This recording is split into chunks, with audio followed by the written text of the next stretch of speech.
Hello বন্ধুরা, শুভ বিবাহ ধারাবাহিকে এইবার একের পর এক জট খুলবে।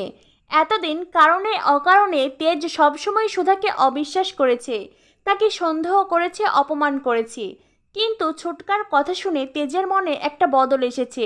সে ঠিক করেছে সে আর কখনোই সুধাকে অবিশ্বাস করবে না, অকারণে তাকে সন্দেহ করবে না, অপমান করবে না, বরং সবসময় সুধার পাশে থাকবে।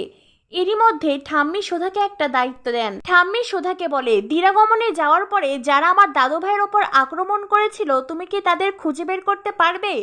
সুধা তখন ঠাম্মিকে বলে, হ্যাঁ ঠাম্মি, আমি পারবো। এরপরেই সুধা মনে মনে প্রতিজ্ঞা করে, যে করেই হোক দিরাগমনে যারা ওনাকে আঘাত করেছিল আমি তাদেরকে নিজের হাতে শাস্তি দেব। অন্যদিকে তেজ যেহেতু সুধাকে এখন বিশ্বাস করতে চাইছে, তাই সুধার সমস্ত কথারই একটা সত্যতা যাচাই করছে তেজ। তাই তো বিয়ের দিনেই সুধার দেওয়া চিঠি কে বদলে দিয়েছে এটা যাচাই করতে এইবার তেজ ছদ্মবেশে যায় ইমনের চেম্বারে। এইবার তেজ ইমনের চেম্বার খুঁজেই সেই আসল চিঠিটা বের করবে।